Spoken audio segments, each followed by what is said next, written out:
Okay, it is 8 p.m. and we will now commence the meeting. Welcome to the general meeting of the Toyota Land Cruiser Club. I am Bob Fife, TLCC President. On my left is Greg Norris, our Vice President, Alan Kidd, our Club Secretary, and on my right is Mark Willock, Club Treasurer. Are there any visitors or new members present tonight? Oh, yes. Could you please be upstanding? We don't want to embarrass you, but we want to know who you are. On behalf of the committee and all members, I welcome you to tonight's TLC General Meeting held here at the Liberty Hill Christian Centre. I trust the club will meet your expectations. If you have any questions about the TLCC, you may ask any committee person or someone with a yellow and black club t-shirt or any member here tonight. And I also recognise that you've been up to talk to me about your driver training, so thank you very much. Welcome. Present tonight, as per the attendance book out where you paid for your raffle tickets. Apologies, and I hope I've got everybody. David and Heidi Rowley, Noel and Sally Rippengale, Alf and Pat Johnson, John and Jenny Twine. Well, we can take them off because John's here at least. Colin Richards. Anybody else that I should have mentioned that I haven't? Thank you. The minutes from the previous meeting have been posted at the back of the room.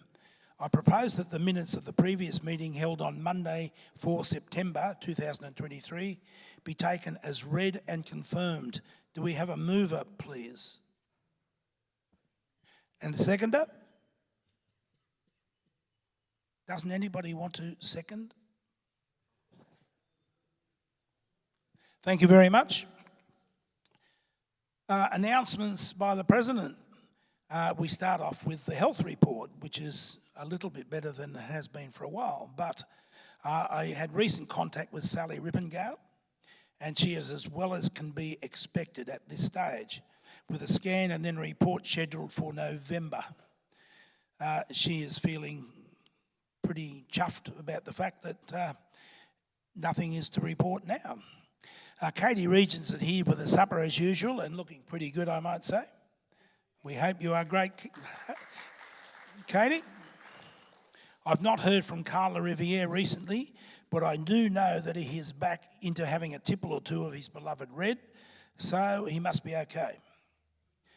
Now, the next one. For those who may not have read our closed Facebook, we have lost another very popular member, Judy Fletcher, who passed away recently. Her funeral was held on Wednesday, 4th of October at Warrenora, with, I'm told, a good roll-up of TLC members. Just as an aside, she had made a request that people go to her funeral wearing coloured clothing.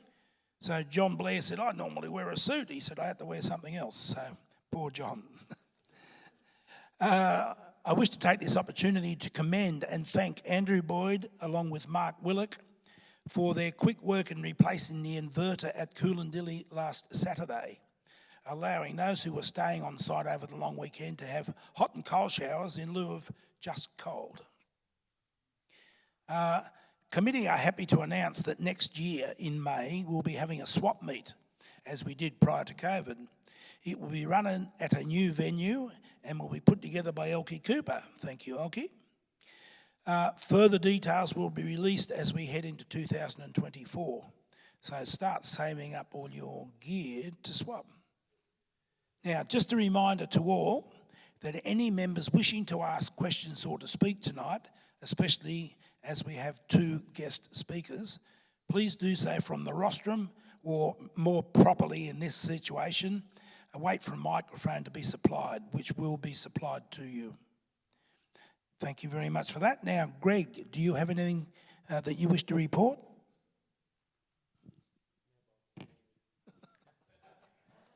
Thank you, Greg. Very formal. We pass on then for Treasurer's report from Mark Willock. Thank you, Bob, and good evening, everybody. Not much happening in the land of finance. September is a good month. We had $13,000 come into the bank account. 5,000 of that was advertising for the magazine, and about 6.5 of that was new members joining the club, largely out of the four-wheel drive show that happened earlier in that month.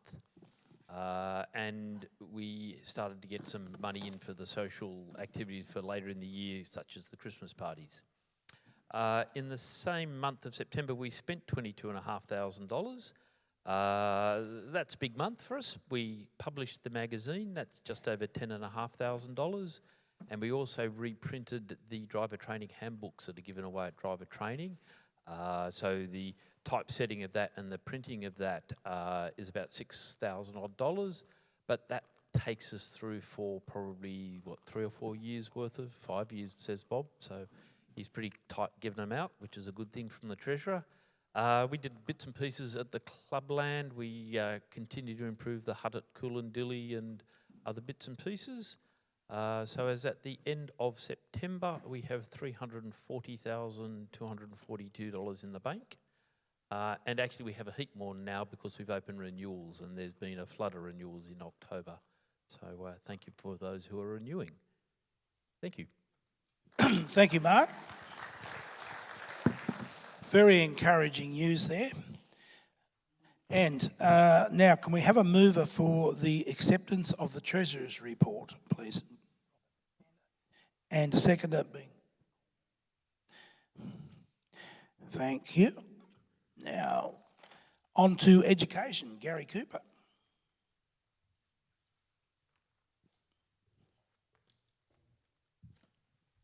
Good evening, everyone. I'll just go through some of the courses that we've had or run since the last meeting, the last general meeting. The first two on the list are basic driver training and advanced driver training. And I'm just going to ask Bob just to give us a rundown on those two driver training courses, please. Thanks, Bob. Okay, the basic training for September went ahead with, unfortunately, there were 17 certificates going out. We had 22 originally booked, but we always seem to have this problem of people dropping out at the last minute. But the 17 people that were there went very well. The fact that we had 18 driver trainers for 17 new members was a bit unusual, but it did happen. They were a very good social bunch. We did have problems with one vehicle, more so than the drivers of that vehicle.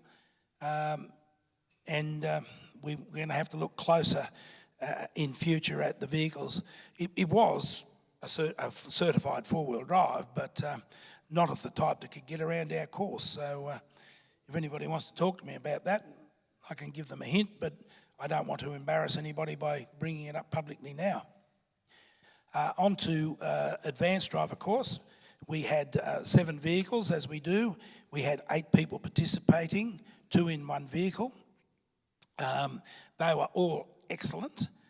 They've been given, we don't give certificates out for advanced courses, but we do give them a letter to state that they have done it. So when it comes to the future, people in prior times who wished to be part of the club's recovery team had to have done advanced driver training. Of course, we don't get to use the recovery team anymore. It's also what they need if they want to become a driver trainer. Now, the fact that they've done it doesn't make them automatically ready to be a driver trainer. We have to assess whether, well, we need people who can talk to people and be nice to them, as well as being able to drive and recover. So, sometimes it works, sometimes it doesn't. But as I said, we had 7 vehicles, 8 people. They were all excellent. At the same time, there was a working bee going on, and they did their best to keep out of our way. And anyhow, it was very good. All participants went up to the Loaded Dog for dinner on Saturday night, and a great time was had by all. So thank you, Gary. Thanks, Bob. Okay, the next course that we've had is, Alan, as you know, does all the HEMA navigation courses. So on the Saturday the 9th of September, he did the HEMA Explorer app and the HEMA HX1 app. I think he had 9 participants on the Saturday, and that went very well. But he had a little bit of a snag. On the Sunday, he was going to do the HX2, which is the latest top-of-the-range HEMA navigator, and he discovered that the material that he had didn't work for what he was going to do with the HX2, and he also needed a HX2 to develop the material for teaching it. So tonight we have Mark Wells here from HEMA, and HEMA are supporting our club, and Alan will now be able to do the HX2 at his next navigation course, even though he went crook on me because he said, now you've given me more work. So anyway, so Greg will introduce Mark shortly and give you a bit more of a rundown on HEMA and that. Photography course, we just had that this past weekend. Richard and Ricky ran it. And do I get a thumbs up from the two boys? It went well. Like double thumbs up, they went well. All good. Did you do it, Cole? Could we get a mic to Cole for a sec, please? That one.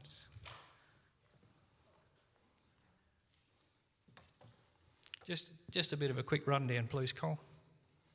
Yeah, it was a good course. I'd meant to do it in previous years, so from my perspective, I bought a new Canon mirrorless camera early this year or late last year, whenever it was, and trying to explore the options on that. I'd previously been using a Canon D700 digital SLR, so it was a bit of a step up, and the first thing we started off with on Saturday morning was to explain all those little letters and symbols on that rotary dial on the top of a digital camera. So your AV, your TV, your automatic setting, your M setting, and some other cameras have special things you can do, like my camera's got 3 settings. You can set up a number of different things and save them, so that you get like something you're photographing regularly, you can just flip it to that particular spot on the dial and photograph it and know your settings are there, done. So yeah, we got to understand the opening or the iris of the camera as to how big it is, to how much light it lets in, why your background is blurred sometimes, other times it's clear. Yeah, we went through the various functions on that. Then we got to do some practical. Went out in front of the shed and wandered about and just took some photographs according to what Richard and Ricky had up on the screen. And we come back and we've explained and looked at our results, and so that was sort of much of the day was exploring the uses of the camera. And then Saturday evening, did some painting with light. So if you imagine, and a good example that Richard and Ricky set was to, both Richard and Ricky did it. The camera was set up on a tripod, and you had it on let's say 15 seconds to hold the shutter open and total darkness, or as best we could do. And you would, then Richard or Ricky would then outline the person's figure with a light. And then after the camera finally timed out on the 15 seconds, and then you looked at your photo, you saw Ricky, in this case, with his red pants and jacket all lit up with a figure 8, like you would draw, you know, head, arms out and legs out, and with the red. So the camera had captured the red being, and then after they did the outline, just come around the front and flashed the light on sort of about 2 or 3 times. So that was the results you got. So it was called painting with light. It's very good.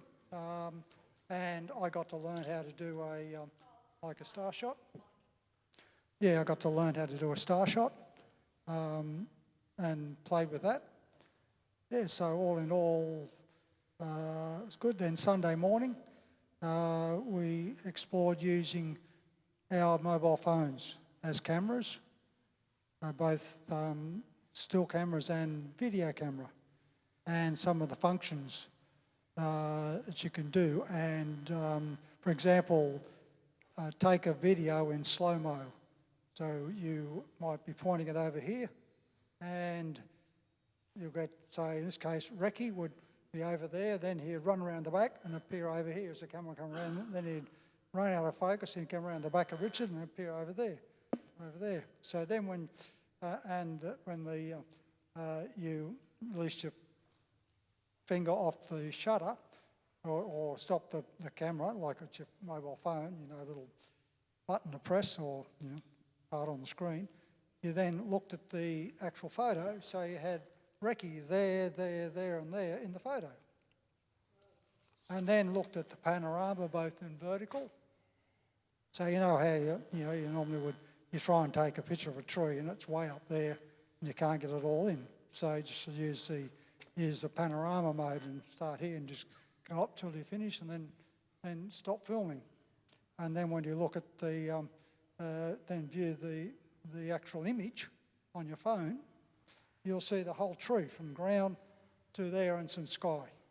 And you can't do that with in most cases with a standard sort of a lens or a standard photograph. You can't get the screen wide enough or the opening of the camera wide enough to do it. So there are a couple of little things we learned how to do. So yeah, I really enjoyed it. And I think we had a few dropped out due to various reasons. So there was 8 of us, I think. So we got, I guess, a lot of good attention to doing things rather than the rank. I was originally was 17, or Jenny was a late ring in, become 18. So, all right. Now I thank Richard and Recce for running the course because I really learnt a lot. I now need to go out and practice it so I can remember. So these settings become sort of more intuitive. Okay. Thanks. Thanks, you, Carl. Thank you. Thank you. Thank you very much. Coming up next weekend, we've got the chainsaw course. We've got Dave Lamb and Wayne back. There's 15 people on the course. We've got 5 in reserve. And I've got a table for 16 booked at the Loaded Dog on the Friday night. So that'll be a good course, and I'll give you a report on that when we next meet here. We've got basic driver training again on the 21st, 22nd of October. That's probably full, Bob, is it? Yes, absolutely. Okay, all right, that's another great course. The auto electrical course is on the 28th and 29th at Willaglen. That's full. In fact, it's over full, but we're compensating for a few more. Elke always does the PowerPoint presentation and that for me, and I've got a mate of mine who comes down. He's actually an auto electrician, that's his job, and we work together, we dovetail for the course. Got an introduction to bird watching, that's on the 4th and 5th of November. Chris Taylor and Jeff and Spike Catford will be looking after that. There's still plenty of places in there, so if you want to do the bird watching, come along to that. Highly recommended by this man here. Now, towing course also, 11th and 12th of November, Ian and Robin Moggs. So, is that open yet? It has, yeah, it has opened, that's right. Sorry, and that's full too, that's full as well. And I've also we've had a talk to Gareth Davies. He's going to run a trip leaders course on the 2nd and 3rd of March at Willaglen, open to 12 people. So I'll just keep you topped up about that. Now, I did speak to Ken Ryan about doing his Jumpstart fitness course again, but Ken is selling his vehicle and probably won't be doing a lot more with the club. He said he's been everywhere in Australia. He's done 280,000 K in the 78 series, and he says, I'm just looking for something else now. So unfortunately, we might have lost Ken from that. I've asked Judy, who ran the course with him, to if she wants to run it again next year, but she hasn't come back to me, so that could be a no-no. So, and that's it. And as usual, if you've got a course there or you want to put a course together, come and see me, and we'll. And if it's pertinent to four-wheel drive stuff, come and see me, and we'll see if we can make it happen. Thank you.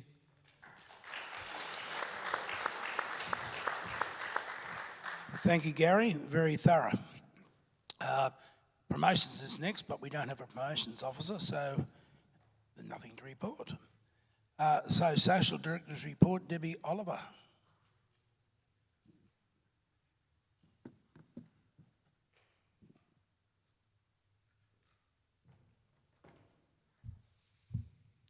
Hi, everybody. Hi. We've got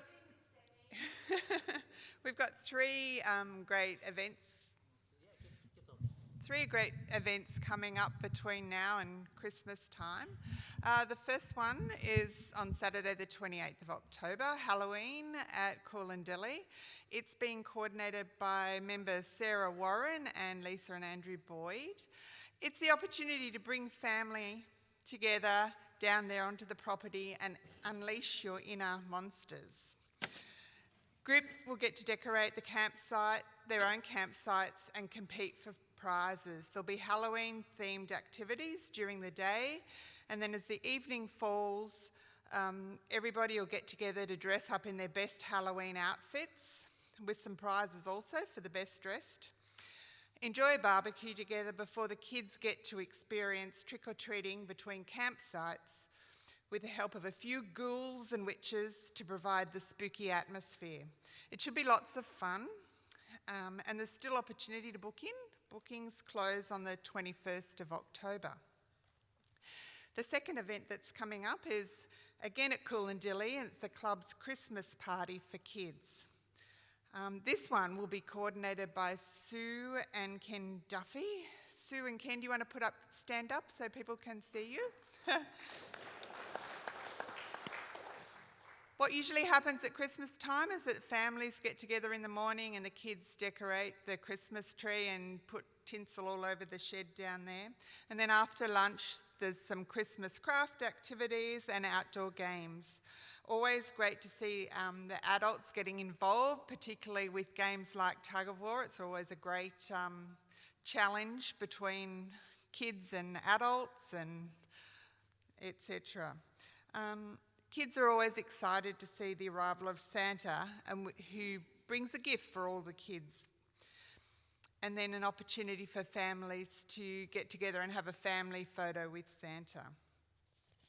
There'll be an amazing Christmas feast put on for everybody to enjoy, and just time for members to sit around and enjoy each other's company. With these events, members are welcome to invite guests along. Many members come. We have many members that come without kids and just come to enjoy the festivities and the activities. Some members bring their grandkids along. The last event that I wanted to speak about, and the last social event on the club's calendar, is the adult Christmas dinner. And this one's coordinated by Stuart Robertson. Is he here tonight? Stuart, do you want to stand up so people, do you mind standing up so people can see you? That's Stuart, he's coordinating the... It's on the 2nd of December in the evening at Revesby Workers Club. There's a great menu, and it's only $25 a head because the club supports the rest of the balance of the costs for everybody. So it's a fantastic opportunity to come together, have a wonderful meal, mix together. I've got some menus that I'll just put on each column, and you can pass them back and you can see what food will be on offer. Come along to catch up with old friends and get to know some other club members. Who knows, you may just sit next to another member who is interested in going on that Simpson desert trip with you. Be prepared for some exciting games between courses and keep the fun going. Bookings close for that on the 16th of November. So if anybody wants to come and see me afterwards to talk about any of those events, or speak to Sue and Ken about Kids Christmas, or Stuart about Adult Christmas, we'll be around after the meeting. Thank you, Debbie.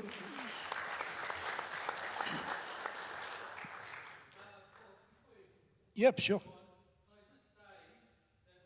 Oh, so, Stuart, could you take a microphone, please, mate?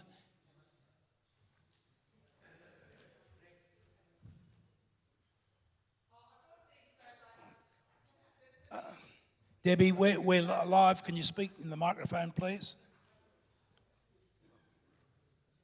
Okay, so the adults' Christmas party is really, really good. I think the biggest problem about it is that there are only 67 places available for the adults' Christmas party. So you've got to get in really quickly. We're already to halfway there, and so I'd say all the places are going to fill well before it actually closes. There's not going to be too many places available. So don't hold back to the last minute, because otherwise you just won't be going. Now, it's normally $65 per person, and you're coming for $25 per person, which is really good. The food is exceptional, and there's so much of it. I've got somebody who's going to be looking after all the fun part of it as well. So it's just going to be a really great time. So it's at Reeve City Workers on the 2nd of December, and it's going to be starting at 6 o'clock. And it's just a really, really great time. Okay? So don't forget it, and don't leave it to the last minute, because when it fills up, we can't get any more people into the auditorium there. Okay? Tough. Thank you, Stuart. Okay, Land Ministry report. Brian.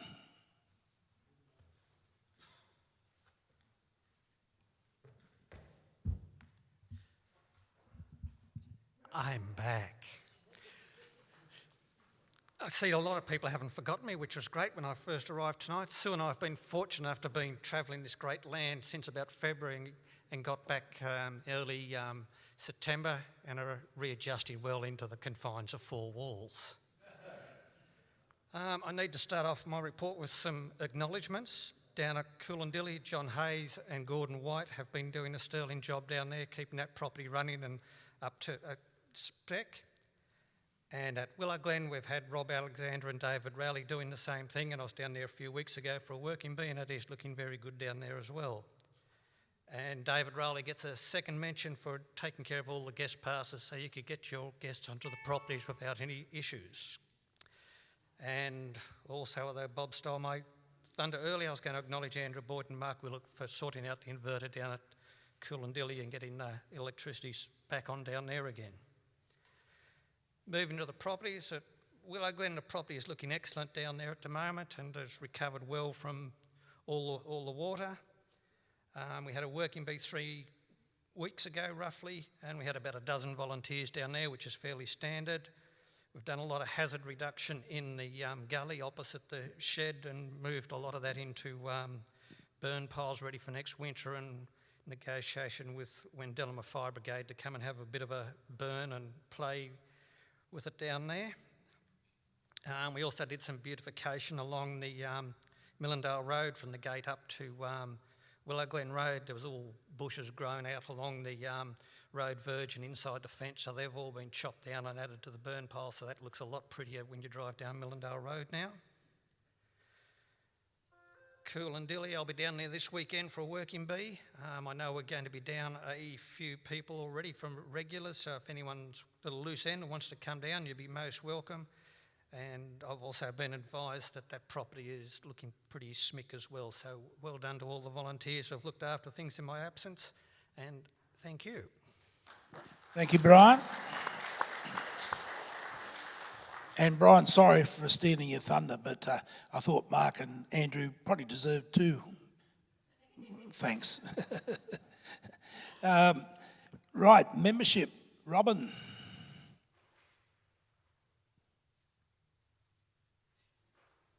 Reggie's getting ready to lower it.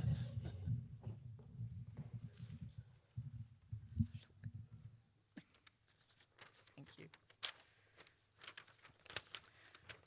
Okay, so October has been a very busy month, and September we have introduced 19 new members into the club. A lot of those were from the four-wheel drive show that we had, and we're still getting new members on behalf of the show as well. So we stand at close to 870 members within the club as memberships, and we have about 246 that are getting their magazine via email. So we're slowly increasing on that. So thank you. Thank you very much, Robert. Four-wheel drive activities, Ian.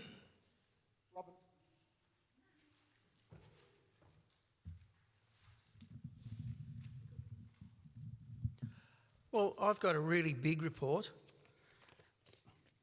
We've got Tasmania trip coming up in 2024. We've had a few trips recently. That's about it.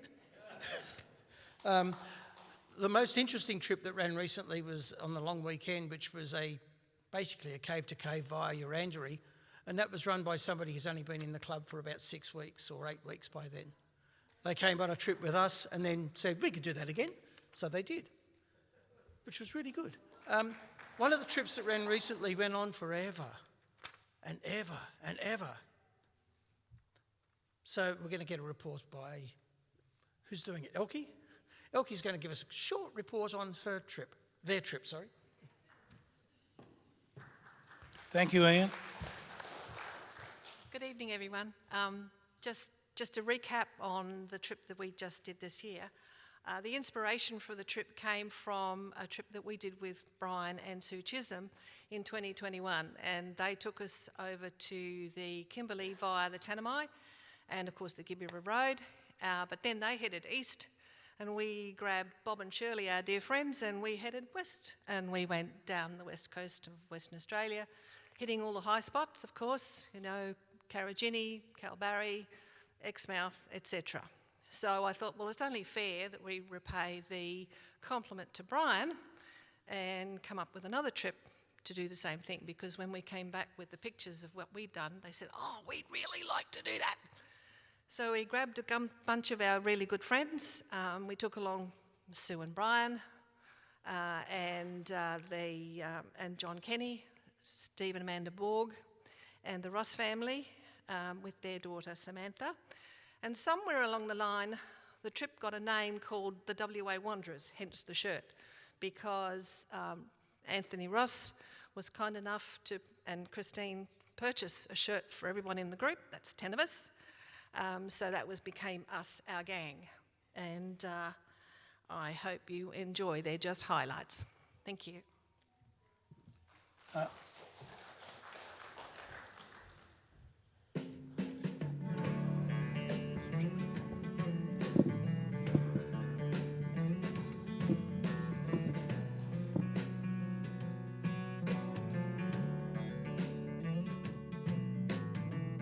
Howdy, buddy.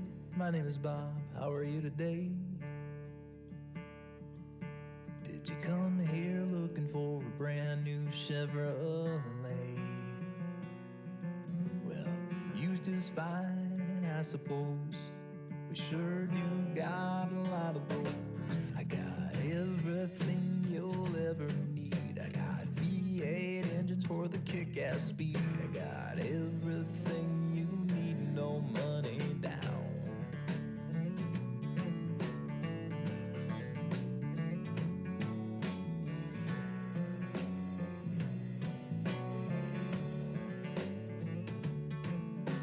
I'll sell you this Impala for a damn good price.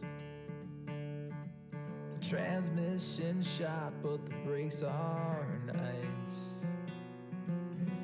What's it gonna take for you to drive away in this automobile today? I got great terms on the financing. I got payments that a bum could swing. So step on up and let's make us a deal. Oh, I don't think that I can do that. Oh, I don't think my manager will approve that.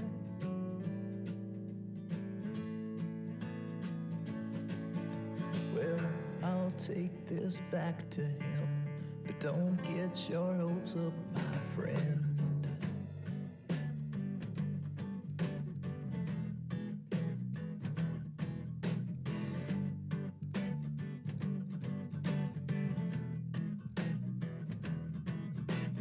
Get your checkbook out, sir, we've got a deal.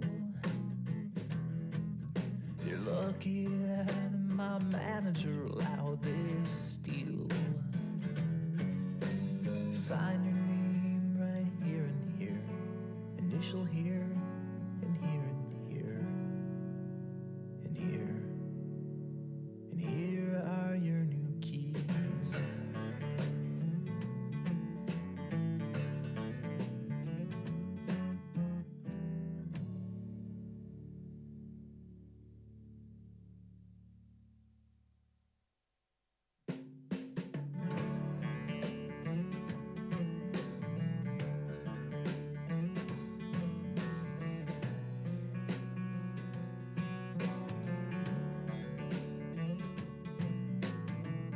Howdy, buddy.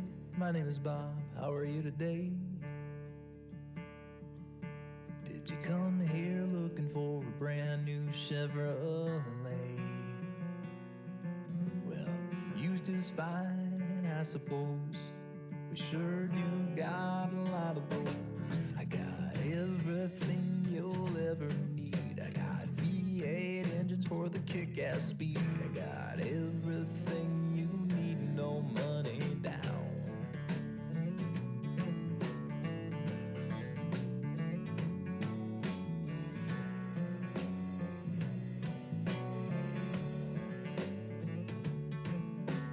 I'll sell you this Impala for a damn good price.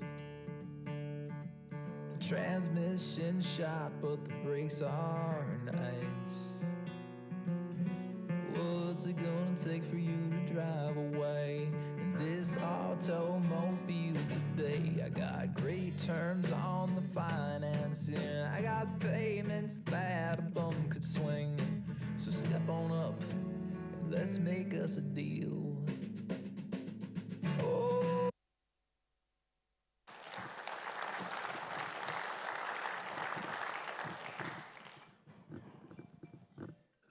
Thank you, Elke. That was great. Now, general business members, I know Chris Taylor would like to talk.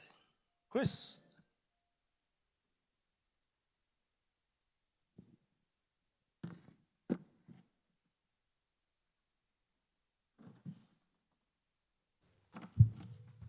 I just wanted to do a quick trip report, if that's all right. Not that long ago, I ran a club trip. It was a one-day trip up around Bilpin. I just wanted to thank Jason Davies over here. It's been a long time since I've been on a trip, and I've asked for a volunteer to write a trip report, and he said, yeah, I'll do it. And he did all the photographs, did all the report. It was just fantastic. Got to me in good time, so thank you very much for that. And it's in the latest magazine. On Tuesday, I got back from a trip to Cameron Corner. I tried to do this trip twice before, and it had rained. The first time we got to Burke and had to go elsewhere. The first time we didn't bother leaving Sydney because we already saw the weather forecast. Just a couple of little things about the trip. We went from Burke to Wenaring. That road is virtually all bitumen now. The last 4 or 5 kilometres are still dirt. From there to Tibooburra was pretty good. We went down to Malparinka, which is an old gold mining area. The history, the rebuild, really interesting place. So if you're in that area, don't miss it.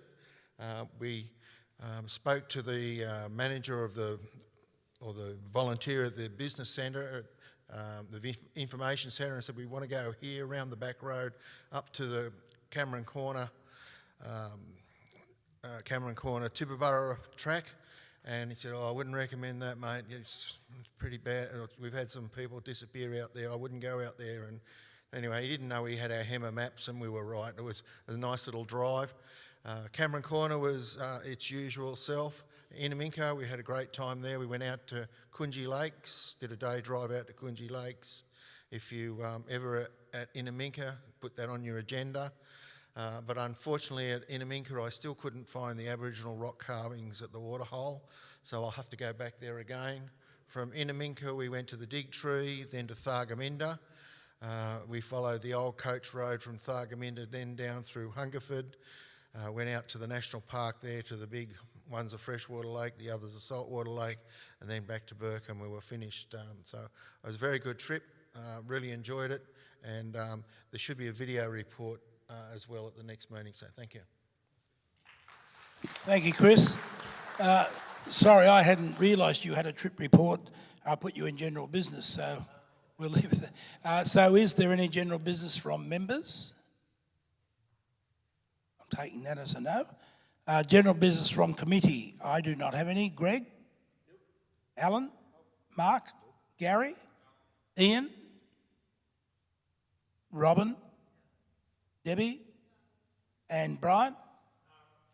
Okay, then I'll hand over to Greg to introduce his guest speakers, or speaker one at a time. Thanks, Bob.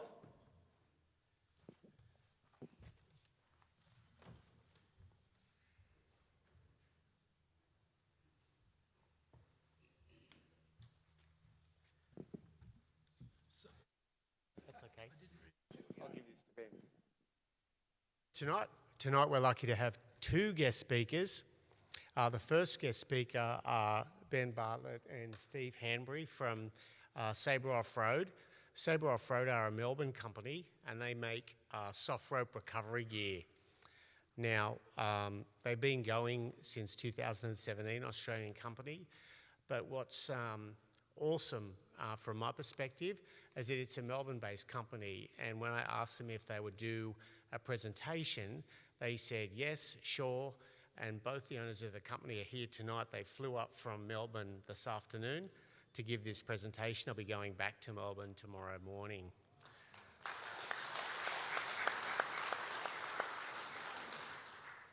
So tonight, they're going to give you an overview of why Saber Offroad soft rope recovery solutions are safer, smarter, and stronger. So please welcome Ben and Steve.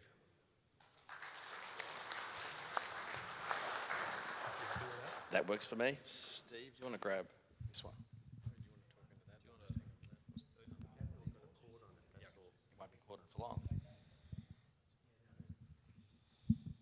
Okay, guys, thank you so much for having us. And yeah, we did fly up today, but we love doing these sort of things because it's a chance for you guys to hear a bit more about what we do as Saber, but also most importantly ask some questions, because a lot of what our gear is about is the new type of recovery gear. A lot of the products that we launched in the market, we were either the first or one of only one or two that had the product when we launched it in the market. So we really do try to keep things new and innovative when it comes to recovery gear. And quite often when it comes to recovery gear, it's, for too many people, it's the last thing they think about. You know, they'll get the suspension done, they'll get the bars, they'll get the lights, they'll get everything else done, and then they go, oh, I'm about to go out, we better go to somewhere and get ourselves a recovery kit. So what we want to do tonight is give you a bit of a rundown of who we are and what we do. Have we got a presentation? We do. Where's the... Now, just in terms of quick introductions, so I'm the founder of Saber Offroad, and Steve came and joined me at Saber in January 2020. I promised him he'd have a chance to travel the world and meet our export customers and do amazing things, and he abused me for the next 18 months saying, I can't leave the country. But that's okay, we've made up for it a little bit since. But the actual origin of Saber wasn't as much about Australia as it was internationally. We had requests for kinetic ropes, soft shackles from the Middle East, and a number of other markets before anyone ever was asking for this sort of product here in Australia.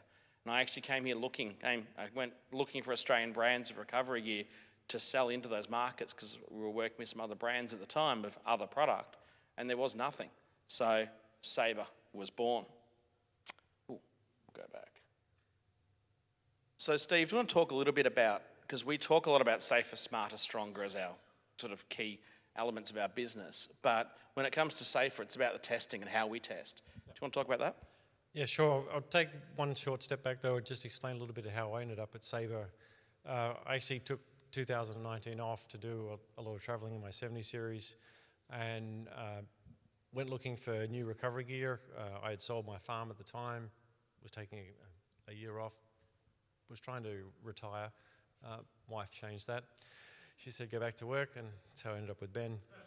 I don't talk to her anymore. And anyway, I had a Cape trip coming up, and I wanted to, I'd been on the farm, bow shackles, chains, everything else. Had started to see some of this newfangled recovery gear turning up. Went looking for a few soft shackles. Actually found the Saber website online. There were a couple of different types of shackles on there that I hadn't seen before. reached out to Ben, grabbed some of that gear, took it with me to the Cape. Ben and I had had a conversation. I was actually, third or fourth customer online. The website was that new at the time, about testing some gear for him on the trip. I took some new things along with me to test out. One was an original design on a recovery ring. Did some testing on that, came back, got more and more involved with what Ben was doing and the feedback that I discovered through what I had found at the Cape and how different it was to what I was used to using in terms of bow shackles and chains, and ended up that more and more involved, and ultimately ended up becoming a part of Saber at that stage. And I guess through that and through the testing that Ben was doing, and that's what piqued my interest, is where I guess our, if you want to call it a mission statement or our ethos, part of what makes Saber Saber is that safer aspect in terms of the testing we do on our rope products.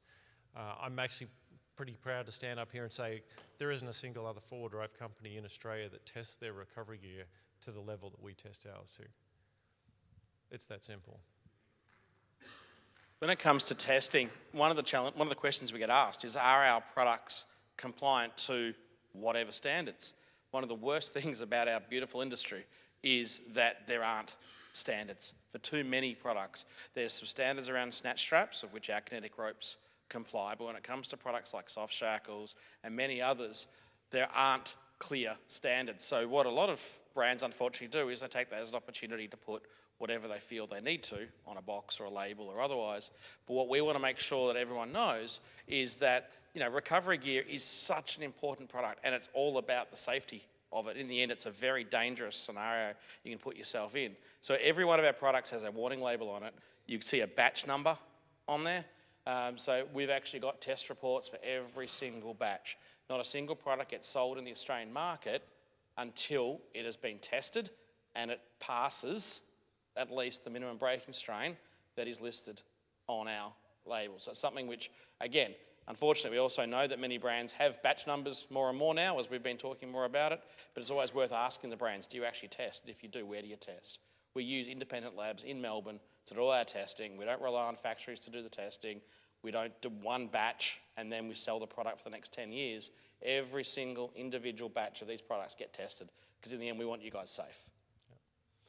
And it's probably that testing is not just a standard brake destruction testing. There's a lot of testing we've been doing that goes outside of that. We do cyclic testing. One of the questions, and we use social media as a lot for feedback in terms of what we do from research and development. We get asked a lot about, well, how many times can I use a soft shackle? You know, I use bow shackles and I feel that that's steel and it's going to last forever. How many times can I use a piece of rope? Well, we've cyclic tested our shackles up to 90% of their load rating at 1,000 cycles, and we gave up at 1,000 cycles. We figure if it's done 1,000 cycles at 90% of its MBS, it's going to do what it needs to do.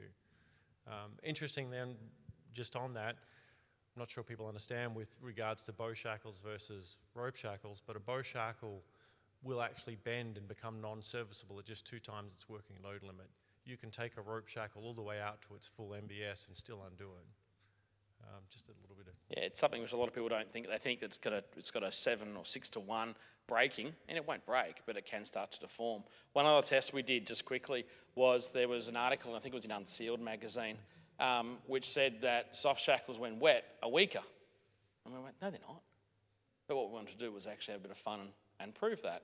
So we actually put 5, because that relates to nylon, which applies for kinetic ropes, snatch straps, etc., but not for what soft shackles are made out of. So we actually put a bucket of our soft shackles, put a bucket of water, put 5 soft shackles under a brick, left them there for way too long, made an awful mess at the testing facility. They just plenty of water everywhere, but did 5 dry, 5 wet, and came out, in actual fact, just a smitchy bit stronger when they were wet, but again, it was such a small cycle, small sample size. Very small sample size. It certainly saw absolutely no weakness. And again, that's part of what we do, is we want to actually answer the questions we get asked, and not just with something we think, but with actual facts.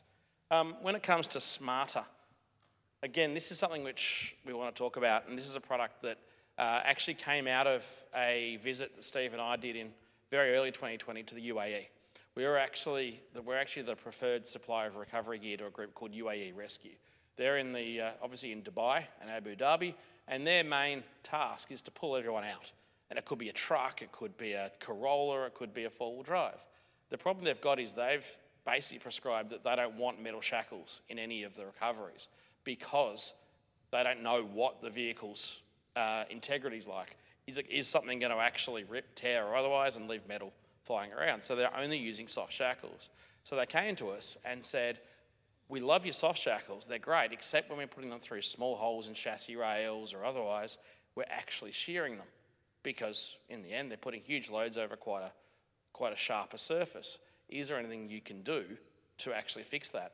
And Steve, do you want to talk about this? Yep. So this is our Technora bound shackle. So Technora is an aramid fibre. It's in the Kevlar family. Most people will be familiar with Kevlar. Technora is and I guess I'll step back. The fibre the shackle's made out of, everybody's probably heard of Dyneema. You might have heard of Spectra. That's the American brand. They're all, I guess, the same type of spaghetti. It's just Heinz, Kraft, whichever one. So when you look at the Technora, that's a Japanese version of that aramid fibre. We chose that one being a Japanese fibre just because from what we had seen in testing that it was more cut resistant than some of the other aramid fibres. And what we ended up doing was binding the shackle in that to make it cut resistant. We did have a shackle that was bound in the same fibre that the shackle is made out of, and we call that abrasion resistant. We were looking for something that just took that to the next level. And so in doing that binding in the Technora, we've now made what we feel is a cut resistant shackle, and that's gone through, and we actually have an innovation patent here in Australia for that Technora binding on the shackle. And look, we've actually, I won't spend too much time on it, but I took this slightly larger version of that to, you want to hold that for a second, to a towing show in the UK just a few weeks ago, towing in terms of heavy vehicle. So this product you'll actually see in the UK shortly. It's actually a product that's now going to be used to recover heavy trucks because they were having trouble getting slings through wheels which go around a chassis rail and back. They use as an anchor point to pull heavy vehicles and needed something. They saw this, and they saw a longer version. We had a smaller one and said we need something bigger and stronger. So actually made this for them, and we sold out at the show. It was, again, something that the market there has never experienced, never seen. And it's something that, again, that for a little Aussie company, and it is just Steve and I that own the company, to be able to do that and do fun things like take this to a product, show on the other side of the world, people go, wow, this is really cool. It's one of the best parts of what we do. And the last one is stronger. And what I will just say on that is go to this, because I'm just conscious of time as well. We do everything from basically a Jimny through to a Unimog is the best way of describing what our recovery gear is. In fact, bigger now than a Unimog. And we've also got a smaller rope than a Jimny about to launch as well. But the general message is Jimny through to Unimog. We've got all the different sizes. But what's really important is actually matching your kinetic rope, and the same applies to a snatch strap. But a kinetic rope stretches 50% more than a snatch strap. So you might all have straps in your car, but you'll get 50% more stretch out of a kinetic rope. So that's certainly what you'll find. You'll get a much safer, softer and smoother recovery. As I often say, you don't get the same spinal readjustment that you get from a snatch strap with a kinetic rope. That's one of our kinetic ropes there. That's our 8,200 kilo kinetic rope. One of the things that we do here a lot, and it's the joys of being men half the time, we all want something bigger and stronger because our four-wheel drive's the biggest and strongest. The problem we've got is a lot of people are actually taking heavier recovery gear than what they need when it comes to things like kinetic ropes and snatch straps. For most Land Cruisers, Steve, you only really need an 8,200 kilo for most 300s, not your 79 series, we don't talk about that. But for the vast majority of four-wheel drives that are sitting below 4 tonne, you don't need bigger than an 8-tonne rope. It's been on a diet. It's nearly GVM. It's never been close to GVM. It is now. Is it? Yes. Okay, good. Yeah. Vic Roads, if you can check out Scooby is the number plate. Okay, so again, it's really important that you match your recovery gear. So I'm now going to run through a little bit of the range, but what I want to just focus on, these are our Technora-bound soft shackles, the ones we talked about before. So we start from 7 tonne and we go up to 24 tonne, although this is 24 and a half. Okay, yeah, Steve's going to throw a couple around so you can touch and feel. Again, if you have, how many of you in the room have you actually used soft shackles? It's getting better every presentation we do. I reckon about 2 years ago you'd see about 1 or 2 in a room of 30. That's great. It's something that we're really keen to see more of.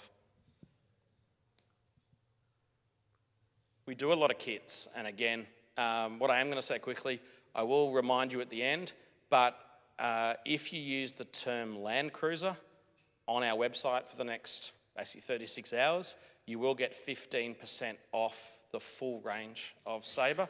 We do have free shipping from, I think, it's $150 and above, so most of you will get to that. So it's something that is certainly worth having a look at. But one of the things that Steve brought to the party, and I'll get to talk about some of the products in a second, was our move from being just a rope and soft shackle business to move more into our alloy space. So what we're going to do is just talk about a couple of little products. Yep, and the short. So Steve's got in his hand, we're going to go the hitch first. Yep. That's not what the presentation says. Where did I put there? You don't even look, do you? What are we looking for? I was looking for, that's wrong.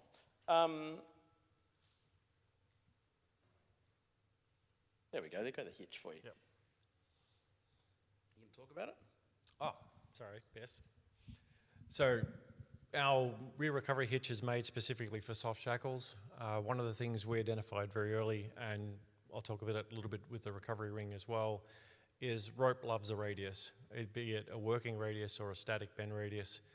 It's all about giving that as big a bend as possible to give it a maximum strength for the fibres that are working. So when we looked at the different rear hitches that were available in the market, they're all made for bow shackles, which is not quite the best radius you could use for a soft shackle. So we went about designing a product that was designed specifically for soft shackles.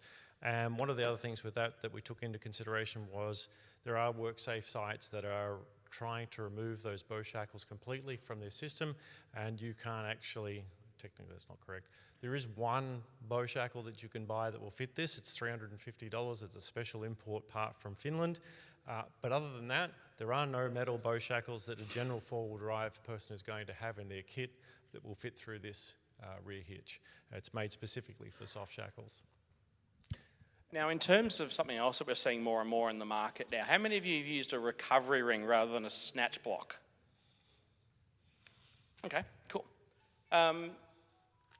So one of the things that, it's actually one of our best-selling products by a mile, and there's a whole lot of videos out there on YouTube. There's a video by a guy called Robert Pepper who's done a whole review on a whole lot of different rings, and he certainly was a fan of ours, which we love. But one of the reasons he was a fan of ours was that one thing you'll notice when you look at our recovery ring is there are a lot of smaller rings on the market.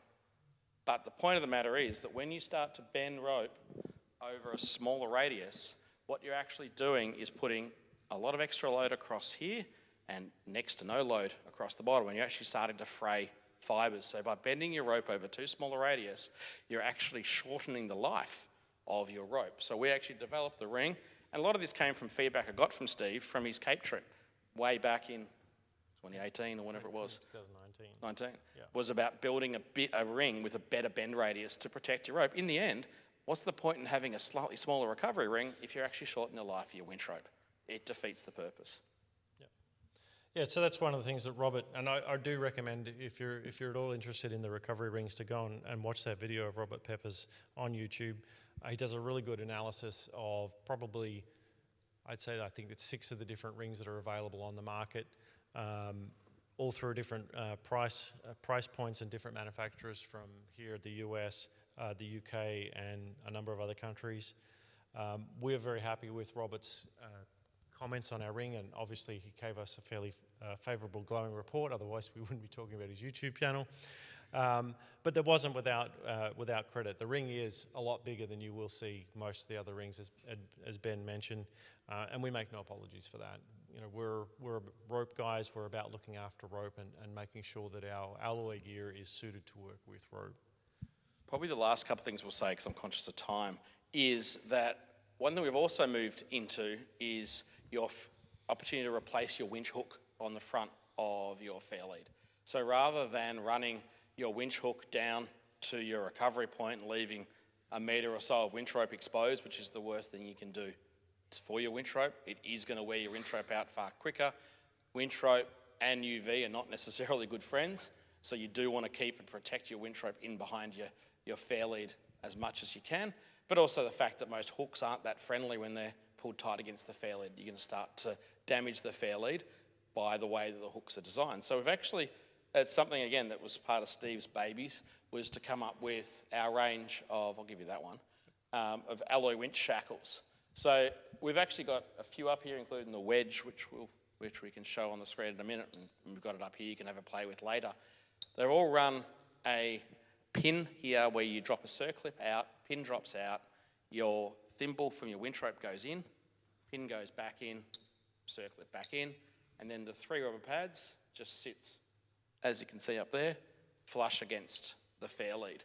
But what makes ours different, and what makes ours our design and our patent, is the way that the soft shackle actually works with it. I'll grab one actually out while you're doing another one. Yeah, so what we did again was trying to look after the soft shackle that was in the system and add that larger bend radius. Yes, you could use your hook.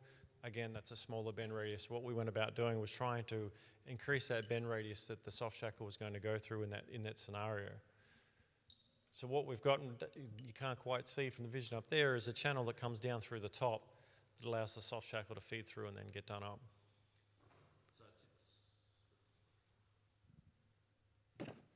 So it's as simple as that. You run the soft shackle through the centre of it, nice bend radius to support the rope, but again, you keep your soft shackle in the cabin, wherever you're with the rest of your gear, but that just sits on the front of the vehicle. It's a good way, as we said, keeping your winch rope hidden away. It also gives you a truly rated solution when it comes to what's going on in the front of your winch, and it gives you something far more suitable for soft shackle. So again, after this all finishes, we've got stuff here. Come have a look at it. We're certainly happy to answer some more questions on that. Yeah. Actually, Ben, good point you mentioned there with the testing. We test our alloy the same way we test the rope products. Everything goes through and is destruction tested. Not always the easiest thing to do, because in some cases these things actually break well and truly above some of the rope that you would normally use in an off-road recovery, and we're actually having to go to some of the larger commercial type gear to break what you would use in a normal recovery situation. The other thing that's kind of cool with this gear is it's all finished here in Australia. So we have our coater that does the Cerakote, which is a ceramic coating on the product. So that's not actually a powder coat, that's a ceramic coating. That's actually done, I don't know if you know Mount Beauty down in Victoria.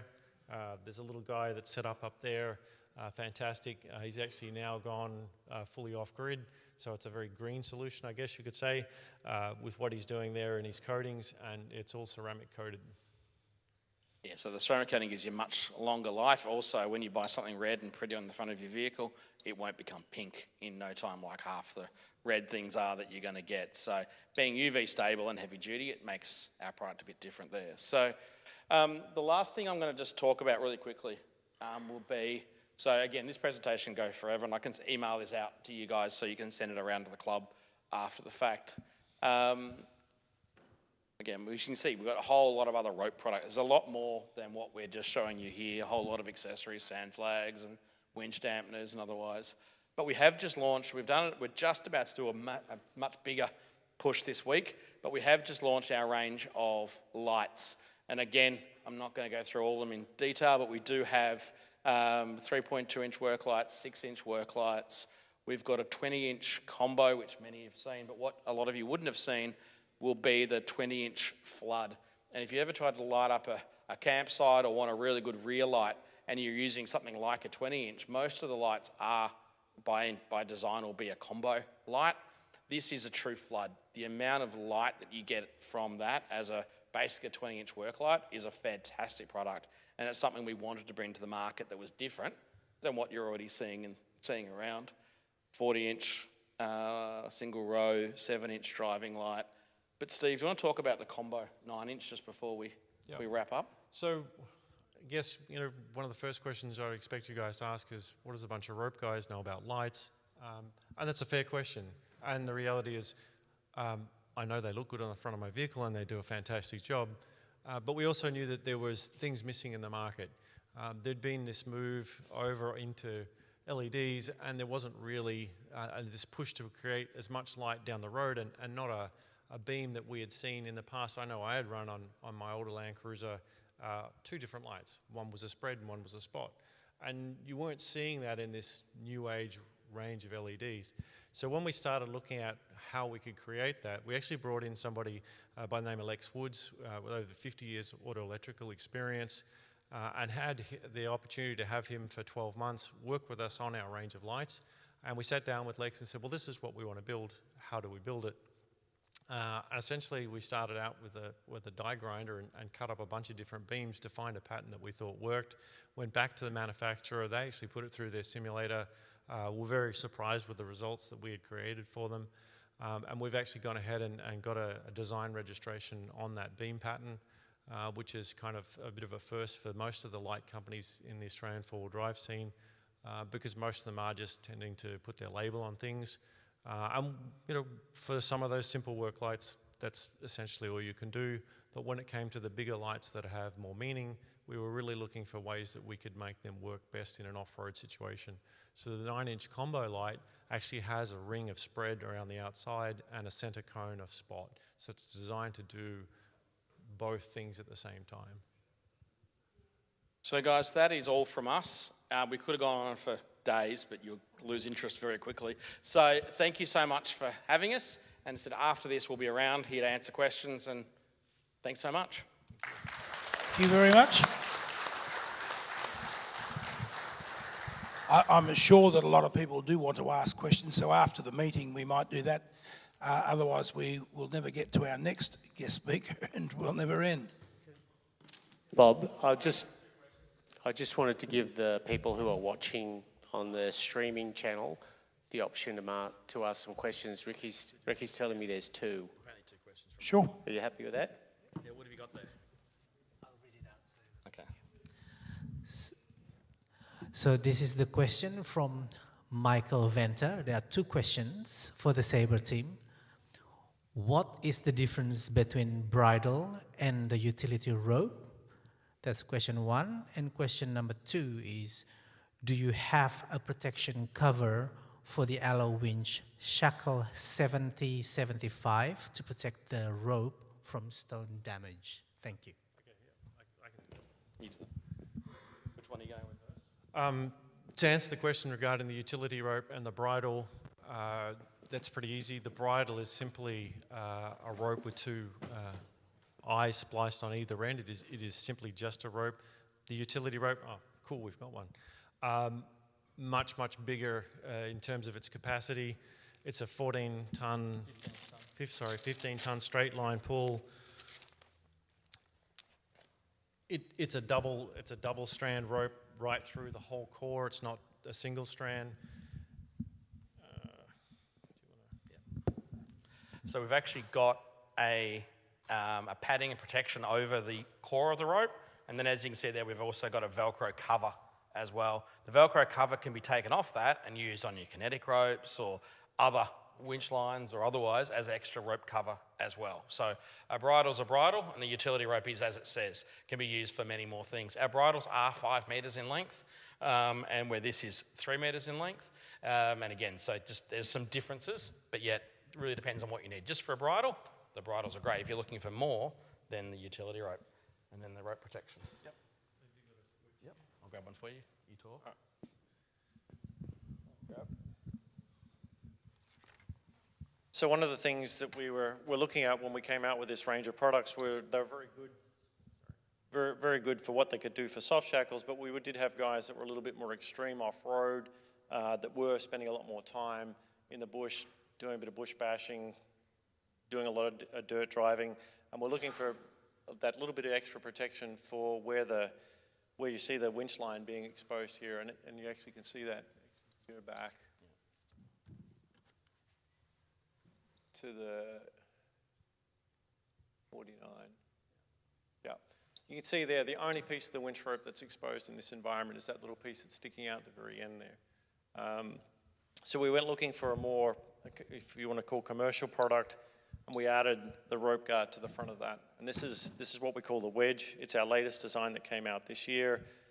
It's designed to be faster for you to get that shackle through. That's the minimum radius that we would want to go to for that bend radius for the soft shackle, but a much bigger opening, so it's a lot faster for you to get the soft shackle through if you need to in a hurry, and it does offer that extra rope protection for having a guard on the very, very front. Not sure if that's going to show up on the camera. Thank you. Up on the screen, fantastic. Perfect. Yeah, in lieu of time and questions, yeah, feel free to come up and see Ben and I afterwards, and more than happy to answer any questions you've got. Recce, is that all the questions? Okay, from online. Okay, thank you very much, gentlemen.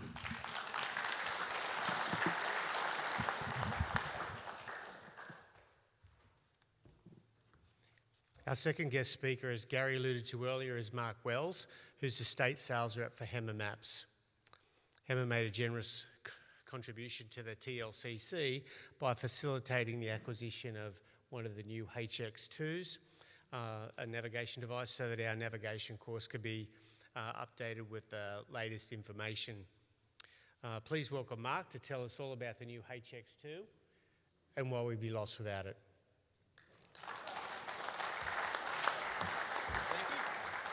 Thank you, everyone. Thanks for having me. So, yeah, as the guys were saying, I'm Mark. I'm the state sales manager for HEMA Maps.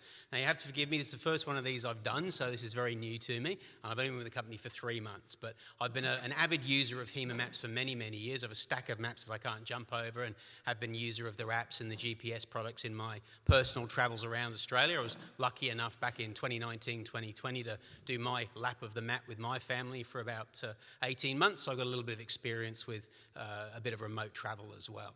So who are HEMA Maps? HEMA Maps were created by Margaret and Henry Boheim back in 1983. And if you don't know, because I didn't before I started working for the company, the word HEMA is actually a division of their first two initials of their first name, so Henry and Margaret. So that's where HEMA's come from.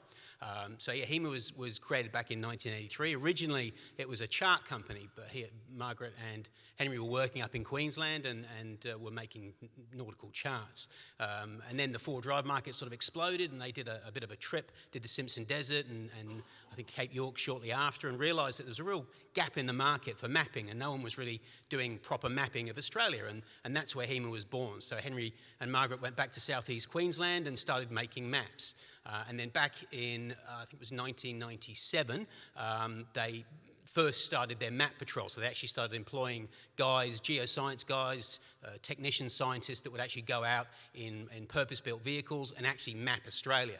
And since then, HEMA has mapped over 1 million kilometres of off-road tracks and dirt roads around Australia. In 2007, they also introduced the first GPS unit into the Australian market that embodied both on-road and off-road mapping, taking the maps that they've already done and actually putting them into a GPS device. And that was the HN1. And since then, there have been, I think, 6 incantations of the GPS, which is where we are today with the HX2, which has been around for, I think, about 18 months or so something like that. The HX1, which was its predecessor, has just been discontinued in our market, although there's still plenty of them around and they still will continue on for many years. And in fact, we had a request to continue the HX1 cloud, which is where you would store all of your digital information for offline use later on. And so that's now going to actually be continued onwards for a period of time. So the HX2... So I was hoping to project this onto the screen, so I'm going to, you have to bear with me looking at a very tiny screen from all the way back there. But the HX2 basically, turn it on. Come on, play, there we go. So the HX2 basically is the new incantation of essentially everything that HEMA does. So those of you that have already got HEMA Maps, every single map that HEMA has ever produced and currently produces is loaded into this device, as well as a very, very good world-leading road mapping software as well. So we don't actually do the road maps. We'll leave it to other companies to drive around the cities and track roads. So we actually buy the road engine, if you like, from a company that supplies companies like Navman and TomTom. But the off-road mapping and everything that we do, so you'll see a selection of our maps down here, and that's just one of hundreds of different maps that we produce and hundreds of guidebooks.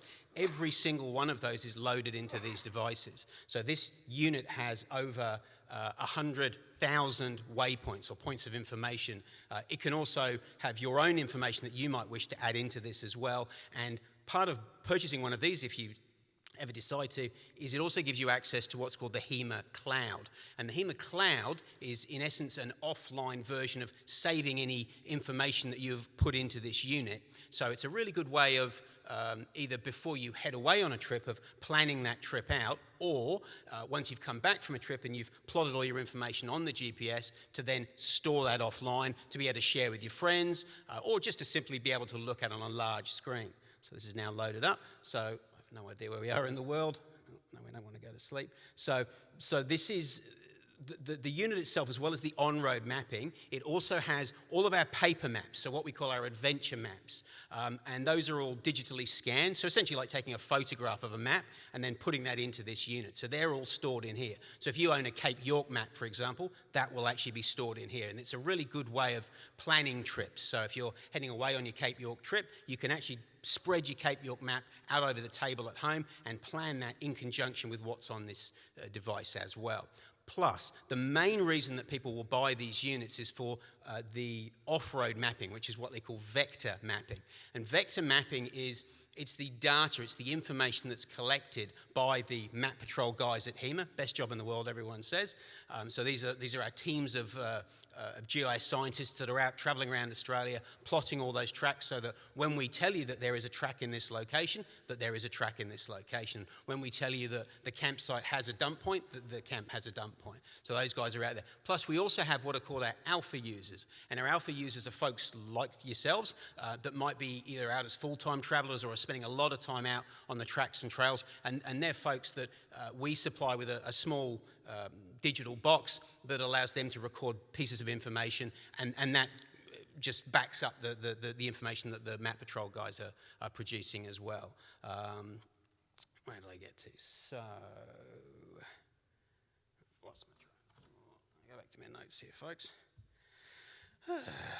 Okay. Yes. So some of you may already have HX1s or the old HN7, and people will ask, well, what's the difference between the two? So in essence, the three different features that this particular GPS has is two of what the previous models have. So the adventure maps is the digitally scanned maps. That's what they call a raster map. So that's like a photograph of a map. And that would be what is in, if you have an HX1 or an HN7, any other previous models. That's what's loaded into this. But what the breakthrough in the HX2 is we were able to get what is called vector mapping. And that is the data behind the scenes that goes to create the maps. And what that means is that you can zoom into much, much finer detail. So you can really zoom in. If I go to a map here, you're not going to be able to see this. But if I was to be able to zoom right in, you can have down to sort of 1 to 10,000. So you could have the entire screen filled up with a point on a paper map you would never be able to see. It would be the size of a pinhead. So you can zoom right in and have a lot of very, very clear information that otherwise would get very blurry. We can see it really well on the camera. I've got a very close up, so I can't project it onto the screen, but everybody watching online can see your screen really well. Oh, good. And if anybody goes after the fact to the video, they'll be able to see and listen to what you're saying and see exactly what you're pointing at. So keep going with that screen, because we can see it clearly on the video. Excellent. I'll try and keep my hand still. So you've got all those points of information, as well as, so HEMA, as well as producing, obviously, maps, we're also a publishing company, so we produce a lot of guidebooks and atlases, where to camp guides. Again, all of that information, that goes up to the database that is loaded in here. So, for example,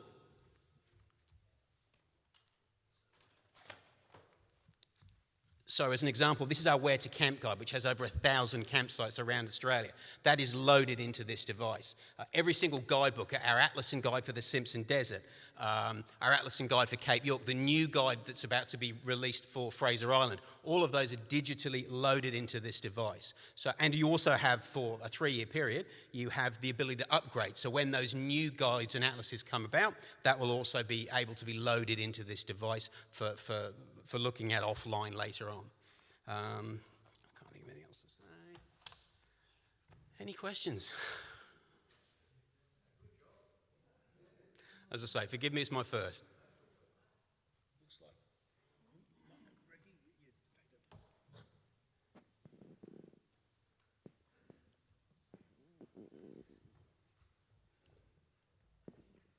Thank you. I actually have one of your Oh, fantastic, mapping things, fantastic. but there's quite a lot of problems with it. It freezes. Look, at the end of the day, I'm not the tech person to talk to. So what I can do, if you come and see me later on, I can pass you on to the relevant people that can certainly help you. And that's why we have, I think at last count, there's about 20 tech support folks up in our Brisbane office. So if you're having any issues, or even if you just simply need some training on how to use units, because they are, they can be very simple, but they can also be very complicated depending on what you're doing. So we can certainly have a look at that, and I can pass you on to the relevant person. I'm certainly not the tech expert. I know how to use them, but in terms of any updates and software issues, yeah, that's something certainly that the tech support guys will want to deal with in Queensland. I'd like to finish if I could. What was it, sorry, mate? I said I would like to finish if I could. Of course. Okay, now I have been on to the people up in Brisbane. They sent me a link to the email. I updated everything like they said, and it hasn't changed it one bit. Right. It's about 6 weeks old. I bought it to go to Fraser Island. Okay. So... Could we just shut this down? We don't want to be giving this man too much of a hard time and criticism. I'm not giving him a hard time.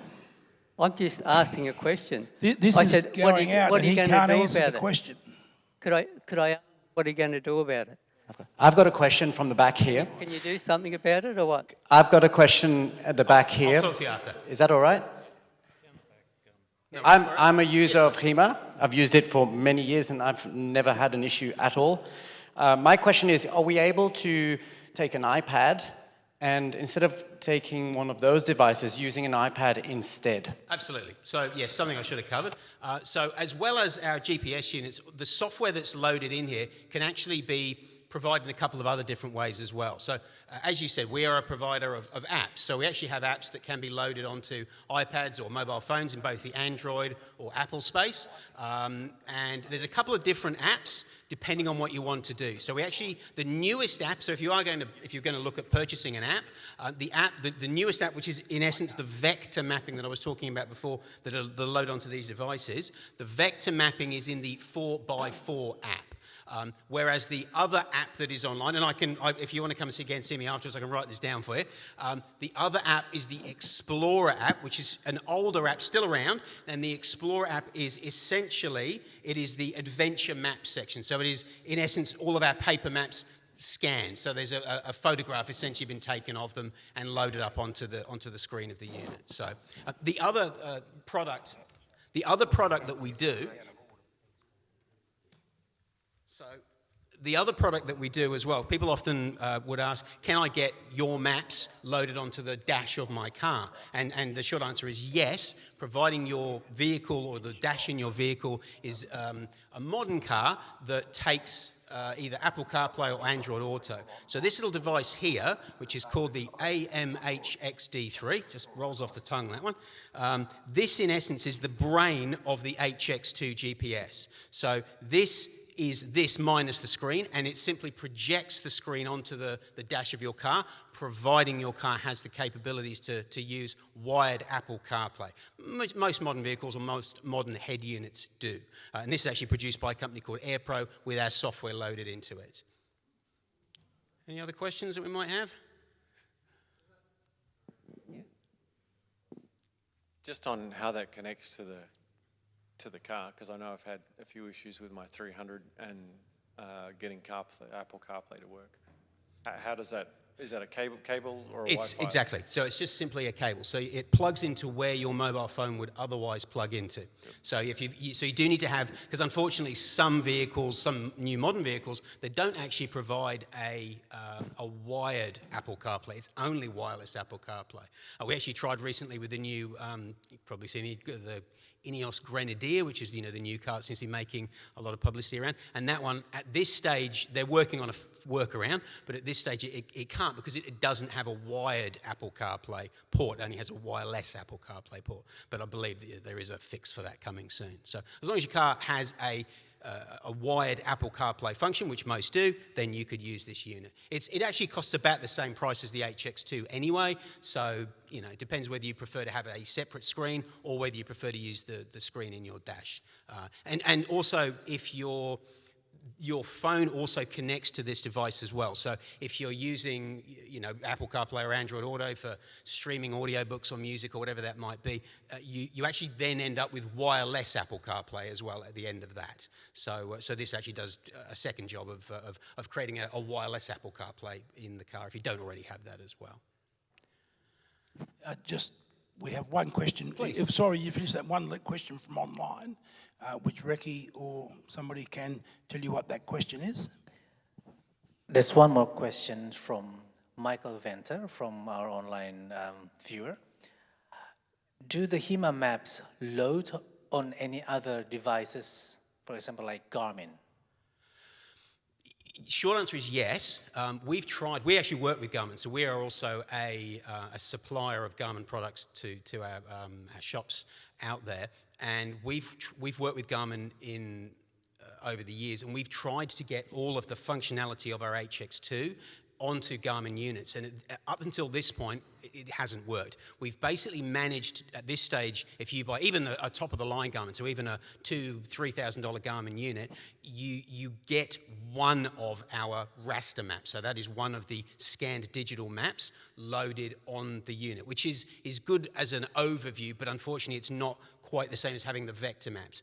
We hope one day to be able to have that capabilities, so we'd really love that eventually Garmin will be able to have our our vector maps loaded into their units, but at this stage the technology is not quite there, but it's coming soon, I believe. I think we have another question down the front. Does the 4x4 app have the same functionality as the HX2? It has the same functionality as one of the three features. So the HX2 has three different mappings. So it has the on-road mapping, it has the adventure maps, which is the scanned digital maps, and it has the actual the vector maps. So the 4x4 app is the off-road mapping, where the other app that we also do, which is the Explorer app, is that's the adventure maps, which is the scanned digital maps. Correct. A vector map, same as the vector map. So it has the ability to be able to zoom into much finer detail. Yeah, the vector map. Yes. Okay. And incidentally as well, so the app, the 4x4 app, also syncs with the same iCloud as the HX2. So if you're lucky enough to have the app and the HX2, and you're doing trips on alternate devices, it'll all be shared across the same device. So a trip that you might have done on your HX2, you can then also view on your mobile phone or your tablet, and vice versa. So yeah. Was there another question? We take just one more from the floor, after which we might arrange for those to be done after. Absolutely. Thank Come you. see me after and I'll answer any questions as best I can. Mark, look, I'm quite attracted to the HX2 for the wireless camera option. Oh, yes, okay, absolutely. Now, there's two cameras I know that come with it. Yes. I'll call it the smaller one and the more robust one. Correct. The cameras seem to be made for the back of a vehicle. I'm interested in putting it at the back of an off-road van. Yes. Okay, and I'm hearing that the resellers are telling me that it may or may not work behind your van. So the standard sorry to cut you off. That's all right. No, it's fine. So I'm sitting here saying it may or may not work. So I'm very reluctant to buy it and find it doesn't work. So the camera that I would suggest you buy is our heavy-duty camera. That's, yeah, I'm aware. That's the bigger box. The larger box. It's heavier duty, so it'll handle the abuse, I guess, of sitting behind a van, but also it's got a much longer transmission range, up to about 70 metres. I have one personally on my back of my camper trailer, which is about 6 metres long, and it works like a dream. Does it? That's exactly what I'm looking at. 100%. Yeah. Okay, thank you. Thank you. All right. Thank you for putting up with me.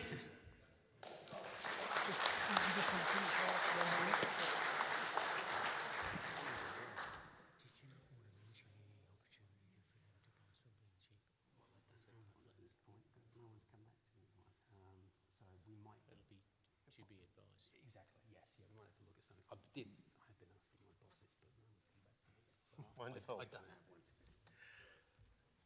Thanks, Mark. So I'll just get everybody to put a big round of applause together for Mark and for Steve and Ben. And we're under intense negotiation with Mark to see if he can come up with some sort of a deal that will make the acquisition of those HX2s a more attractive offer for the TLCC members.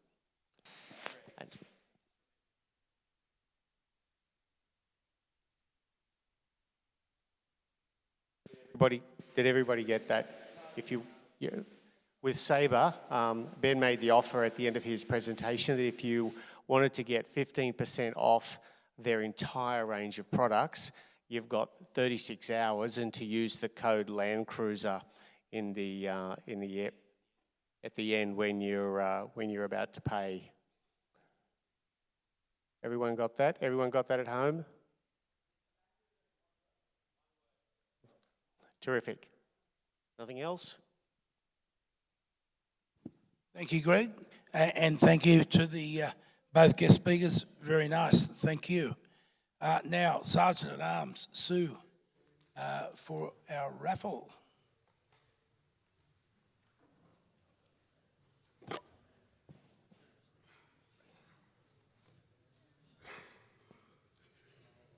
Good evening. We've had a very fun night tonight. We had 2 guest speakers, both of whom have been very generous with prizes. So our raffle will take a little bit longer than normal. We've suggested that if you want maps, that if you win a ticket and you want to choose maps, you can take 3 maps. So the first person gets the best choice, of course. There's 3 books from HEMA, 2 high country ones and 1 4-wheel drive Trex close to Sydney. And our good friends from Saber have given us Greg's got them here.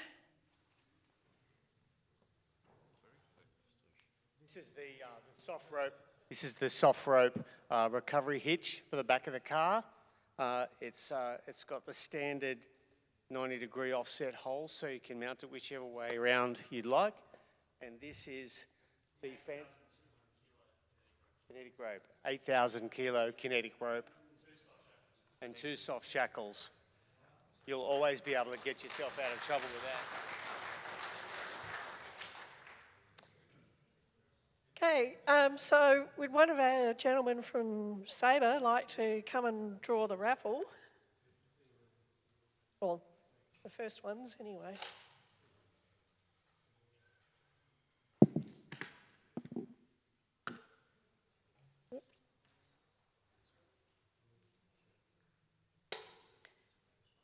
We've got orange or red A078. Red 078. Get your tickets out.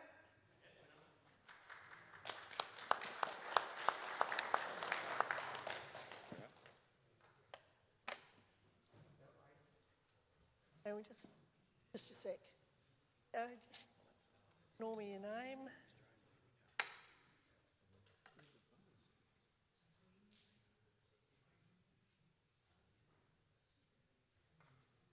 And choose whichever prize you want.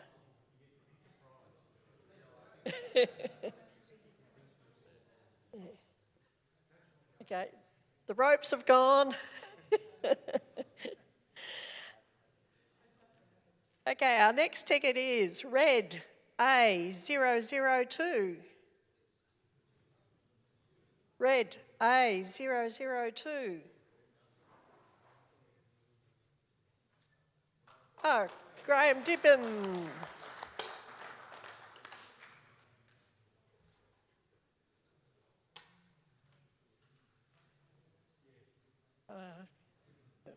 Do another one. Graham's. Looks like Graham's picking maps. Okay, our next one is yellow 052. Yellow 052.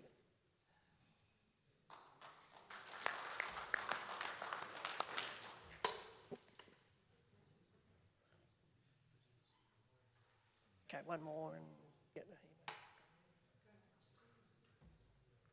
HEMA.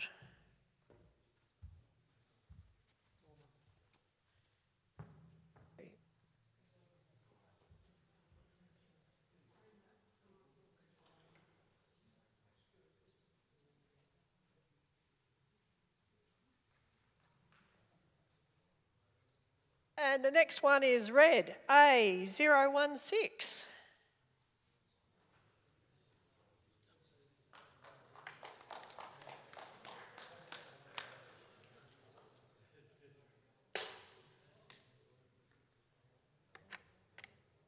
Oh, yeah.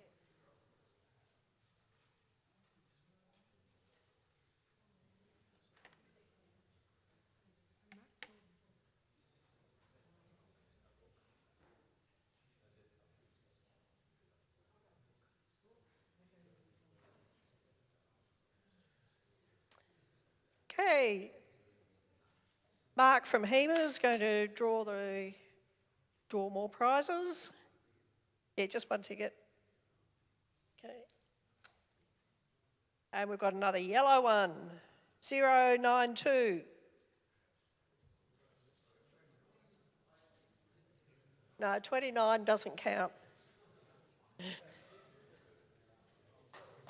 Hey.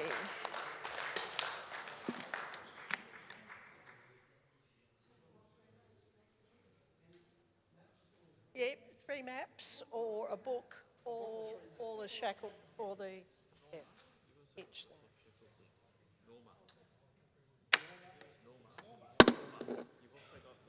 And another one.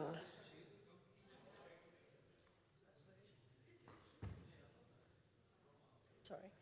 And red, A014.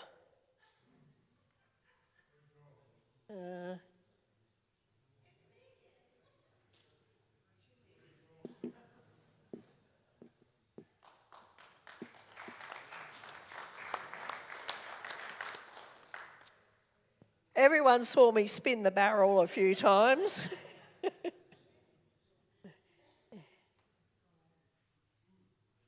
Pauline something.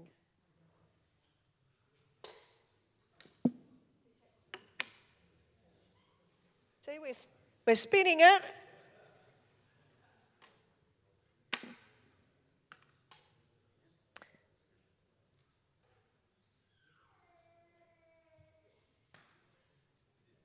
Oh. These have not been shuffled terribly well. We've got yellow 094.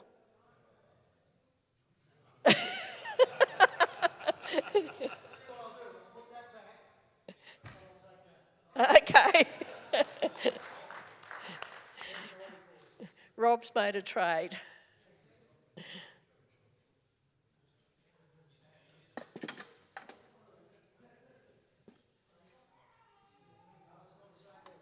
Shuffle, spin. Oh, I think we might have to look at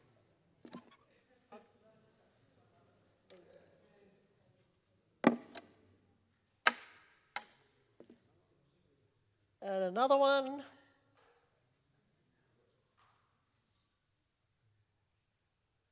Yellow 072. Ah, here comes Elke. No?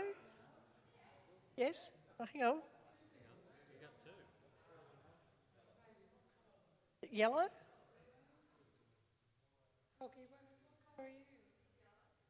Oh, did we hand out two 72s? Looks like In which case, you have to share what's left.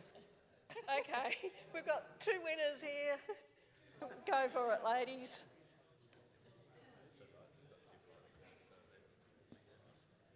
Okay, that's what happens when you got lots of ticket books. We obviously had two yellow ticket books going.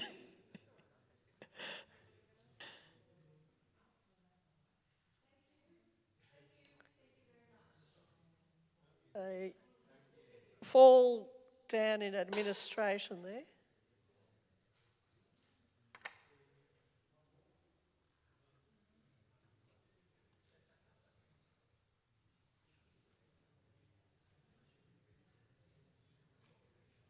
Is there any left? Oh. Okay, and there's two maps left, so we'll spin this again. And this will be the last draw, I hope.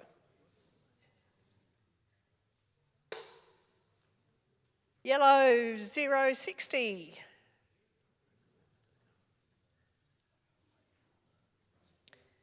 Ah, Jason.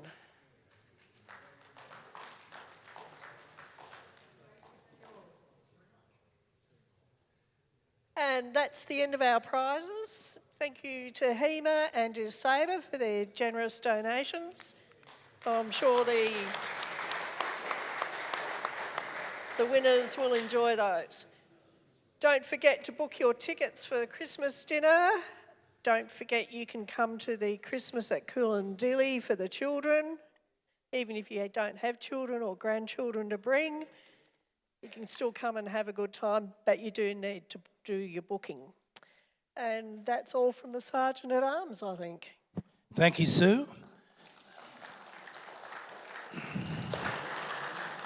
I think it's unbelievable that you had two 72s in there, but you even drew them both. Anyhow. Look, thank you, everybody. I think that's it for the night. I would just like to say for everybody and for those live audience, we probably weren't perfect tonight, but we will get better. So thank you very much. The next general meeting will be held here on the 6th of November at the Liberty Hill Church at Chullora. Declare the meeting closed. Thank you.